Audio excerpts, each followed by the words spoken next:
Bonjour tout le monde et bienvenue sur mon podcast Le Zèbre qui bulle. Je suis Jérôme Sophrologue et dans ce podcast, je vous parlerai de sophrologie, de bien-être, de méditation et de tout ce qui pourra me passer par la tête. Aujourd'hui, je vais répondre aux questions sur la sophrologie que vous m'avez posées sur les réseaux sociaux, notamment sur Instagram. Je les ai listées sans aucun ordre précis, donc c'est parti pour les questions. Question 1. Le sophrologue est-il tenu au secret professionnel? Eh bien, la réponse est oui. Tout sophrologue est tenu au secret professionnel et tout ce qui se dit en séance est strictement confidentiel. Cela fait partie d'ailleurs du code de déontologie du sophrologue que nous respectons. Question 2. Faut-il une tenue particulière pour pratiquer en séance ou chez soi? La réponse est non. Vous pouvez pratiquer dans n'importe quelle tenue, que ce soit en cabinet ou chez vous. Généralement, les gens viennent souvent après leur journée de travail ou avant de la commencer. L'idée reste quand même de se sentir à l'aise dans ses vêtements. Donc si par exemple vous avez une ceinture, vous pouvez la retirer pour vous sentir plus confortable lors des exercices que nous vous proposons en séance. Question 3. À qui s'adresse la sophrologie? La sophrologie est ouverte à tous et toutes. Que l'on soit enfant, adulte ou senior. Généralement, les enfants commencent à partir de 4 ans. On peut commencer à pratiquer sous forme de jeu. Les séances sont beaucoup plus courtes que quand on est adulte. Cela varie en fonction de l'âge surtout. Et on peut pratiquer la sophrologie dans diverses structures.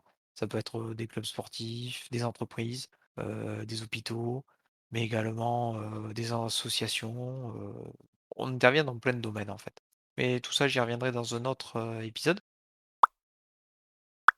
Question 4. Est-ce que la sophrologie fonctionne avec tout le monde et quelles sont les contre-indications? La sophrologie fonctionne avec tout le monde et il n'y a aucune contre-indication car le sophrologue s'adapte à la personne qu'elle accompagne hein, en fonction de son rythme, de ses handicaps si elle en a. La seule contre-indication qu'il pourrait y avoir éventuelle, c'est que la personne soit sourde malheureusement vu que la principale technique, enfin le principal outil que l'on utilise en tant que sophrologue, c'est notre voix. Question 5, est-ce important de refaire les exercices à la maison? Alors, c'est vrai que dans les journées que l'on a à l'heure actuelle, oui, c'est compliqué de pouvoir faire les exercices, ça prend du temps et on a plein d'injonctions de partout à faire, de la méditation, de la sophrologie. Donc oui, c'est important de refaire quand même les exercices, car cela va directement influer sur, les résultats. C'est-à-dire plus vous les referez, plus vous aurez des les résultats attendus rapidement et plus cela vous paraîtra naturel. L'astuce, c'est de les intégrer dans votre quotidien, car il y a des petits exercices qui font 5 minutes. Quand vous venez en séance, on fait plusieurs exercices, vous n'êtes pas obligé de tous les refaire à chaque fois. Pour faire simple, le résultat va dépendre en gros de l'implication que vous allez mettre à faire les exercices ou dans votre démarche. Question 6. Quelle différence entre les livres, CD et vidéos de sophrologie que l'on peut trouver et un accompagnement avec un sophrologue? Les livres, les CD et les vidéos que vous pouvez trouver sur, la sophrologie peuvent vous apporter un soutien, temporaire ou vous initier à la pratique de la sophrologie. Cependant, ils ne remplaceront pas un accompagnement que vous pourrez faire avec un sophrologue et cela pour plusieurs raisons. Lors d'un accompagnement que nous faisons en tant que sophrologue, nous tissons un lien et nous adaptons les séances en fonction de vos besoins, de votre rythme et surtout, nous vous écoutons. Alors, un CD peut vous écouter, mais il vous répondra pas forcément et mais c'est vraiment important. C'est vrai que le lien est vraiment important, ainsi que, l'adaptation, nous pouvons faire. Question 6. Combien de temps faut-il pour atteindre un résultat? Alors, cela dépend bien évidemment des personnes et aussi de l'implication, comme je le disais dans une précédente, question. Chaque personne est différente. Chaque personne va avancer à un rythme différent.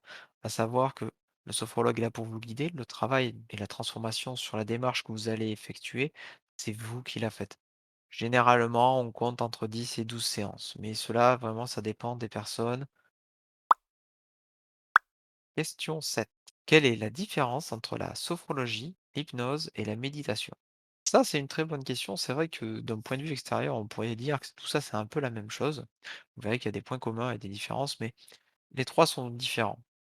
Pourquoi? Par exemple, la sophrologie, c'est la science de la conscience. Donc quand on fait les exercices, on les vit en pleine conscience. Alors que l'hypnose, par exemple, elle, va s'intéresser surtout à l'inconscient. Quant à la méditation, pour, simplifier, la méditation guidée, c'est une approche simplifiée, en fait, très épurée, exactement, de la sophrologie. Et la différence entre la méditation et la sophrologie, c'est que la méditation, on vit l'instant présent, ici et maintenant. Alors qu'avec la sophrologie, on peut se projeter dans le passé, dans le futur, dans le présent, ou dans les 3, c'est-à-dire, passé, présent, futur.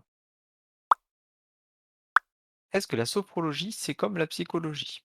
Ça, c'est la question 9 que l'on m'a posée et je l'ai trouvée très pertinente parce que il y a des psychologues qui sont formés à la sophrologie, sans aucun problème, qui sont aussi sophrologues, hein, qui ont fait des formations.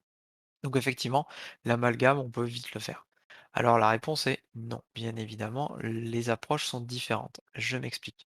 En psychologie, le psychologue va se concentrer généralement sur les causes des difficultés que peuvent rencontrer les personnes au niveau psychique, au niveau mental. Et le corps, pour le psychologue, généralement, c'est là où s'expriment les symptômes. Alors qu'en sophrologie, nous, on va agir sur les symptômes pour les amoindrir et on va aider à reconnecter le mental avec le corps pour que la personne puisse aller vers un mieux-être pour opérer une transformation. Cependant, le sophrologue et le psychologue peuvent travailler ensemble car les 2 disciplines sont très complémentaires. Et ce qui m'amène à la question 10. Peut-on suivre un accompagnement de sophrologie si l'on voit un psychiatre ou qu'on a entrepris une thérapie psychologique? La réponse est oui. Il n'y a pas de contre-indication à suivre une thérapie psychologique, à voir un psychiatre et à suivre un accompagnement en sophrologie. Généralement, les professionnels peuvent même travailler ensemble car souvent ils sont complémentaires.